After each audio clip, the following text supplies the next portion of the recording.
4. Hubungan antar lembaga. Reformasi yang diawali tahun 1998 telah menghasilkan antara lain Amandemen UUD Negara Republik Indonesia tahun 1945 yang menyempurnakan peraturan-peraturan dasar tentang tatanan negara, pembagian kekuasaan, penambahan lembaga negara yang diharapkan dapat mewujudkan prinsip mengawasi dan menyeimbangkan checks and balances antara lembaga-lembaga negara dengan mekanisme hubungan yang serasi dan harmonis. Bentuk saling mengawasi dan saling imbang antar lembaga negara dapat terlihat dari bentuk hubungan antar lembaga negara seperti diuraikan berikut ini.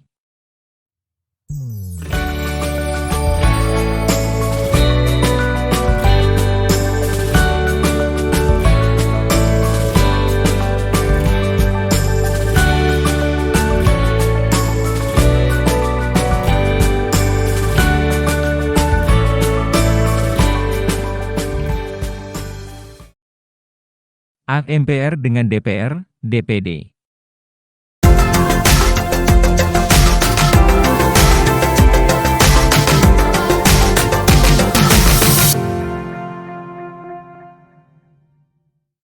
Keberadaan MPR dalam sistem perwakilan dipandang sebagai ciri yang khas dalam sistem demokrasi di Indonesia.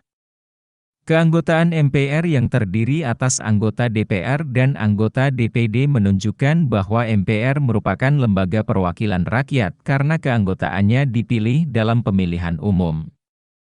Unsur anggota DPR merupakan representasi rakyat melalui partai politik, sedangkan unsur anggota DPD merupakan representasi rakyat dari daerah untuk memperjuangkan kepentingan daerah. Sebagai lembaga, MPR memiliki kewenangan mengubah dan menetapkan UUD, memilih presiden dan atau wakil presiden dalam hal terjadi kekosongan jabatan presiden dan atau wakil presiden, melantik presiden dan atau wakil presiden, serta memberhentikan presiden dan atau wakil presiden menurut UUD.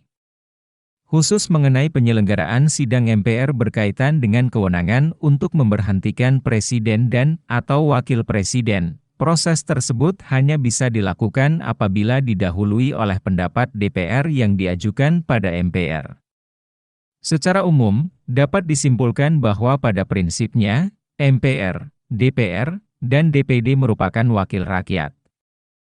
Ketiga lembaga negara ini memiliki hubungan yang erat karena anggota MPR merupakan anggota DPR dan DPD, sehingga pelaksanaan tugas MPR juga menjadi tugas anggota DPR dan DPD saat berkedudukan sebagai anggota Majelis Permusyawaratan Rakyat. DPR dengan Presiden, DPD, MPR, dan MK.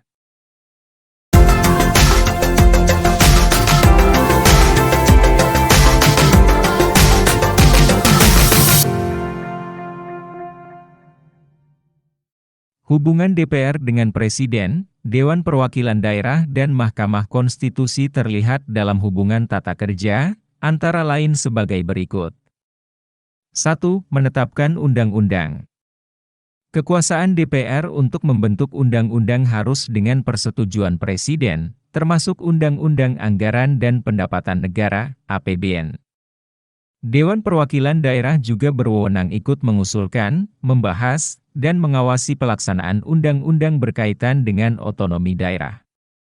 DPR dalam menetapkan APBN juga dengan mempertimbangkan pendapat DPD. 2. Pemberhentian Presiden. DPR memiliki fungsi mengawasi Presiden dalam menjalankan pemerintahan. Apabila DPR berpendapat bahwa Presiden melanggar UUD Negara Republik Indonesia tahun 1945, DPR dapat mengajukan usul pemberhentian Presiden kepada MPR. Namun, sebelumnya usul tersebut harus melibatkan Mahkamah Konstitusi untuk memeriksa dan mengadilinya. DPR berwenang mengajukan 3 anggota Mahkamah Konstitusi.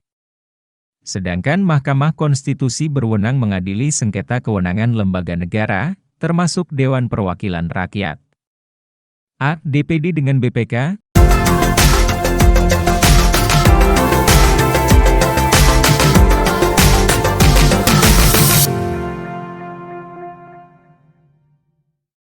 berdasarkan ketentuan UUD Negara Republik Indonesia tahun 1945.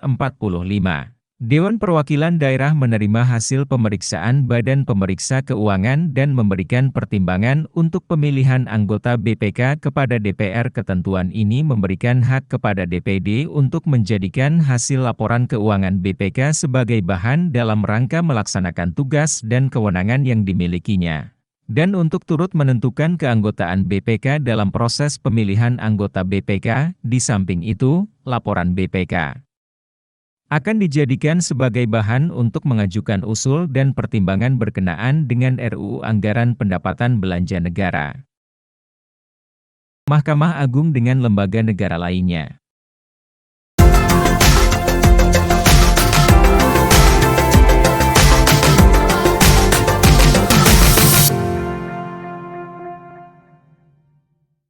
Pasal 24 ayat 2 UUD Negara Republik Indonesia tahun 1945 menyebutkan bahwa kekuasaan kehakiman dilakukan oleh sebuah Mahkamah Agung dan badan peradilan di bawahnya serta oleh sebuah Mahkamah Konstitusi. Ketentuan tersebut menyatakan puncak kekuasaan kehakiman dan kedaulatan hukum ada pada Mahkamah Agung dan Mahkamah Konstitusi. Mahkamah Agung merupakan lembaga yang mandiri dan harus bebas dari pengaruh cabang-cabang kekuasaan yang lain. Dalam hubungannya dengan Mahkamah Konstitusi, Mahkamah Agung mengajukan 3 orang hakim konstitusi untuk ditetapkan sebagai hakim di Mahkamah Konstitusi. Presiden selaku kepala negara memiliki kewenangan yang pada prinsipnya merupakan kekuasaan kehakiman, yaitu memberikan grasi, rehabilitasi, amnesti, dan abolisi. Namun, wewenang ini harus dengan memperhatikan pertimbangan Mahkamah Agung untuk grasi dan rehabilitasi. Sementara itu, untuk amnesti dan abolisi, Presiden harus memperhatikan pertimbangan DPR. Pemilihan dan pengangkatan anggota Mahkamah Agung melibatkan 3 lembaga negara lain, yaitu Komisi Yudisial, DPR, dan Presiden. Komisi Yudisial yang mengusulkan kepada DPR, kemudian DPR memberikan persetujuan, yang selanjutnya diresmikan oleh Presiden. Komisi Yudisial juga menjaga dan menegakkan kehormatan, keluhuran martabat, dan perilaku hakim. Mahkamah Konstitusi dengan Presiden, DPR, BPK, DPD, MA, dan KY.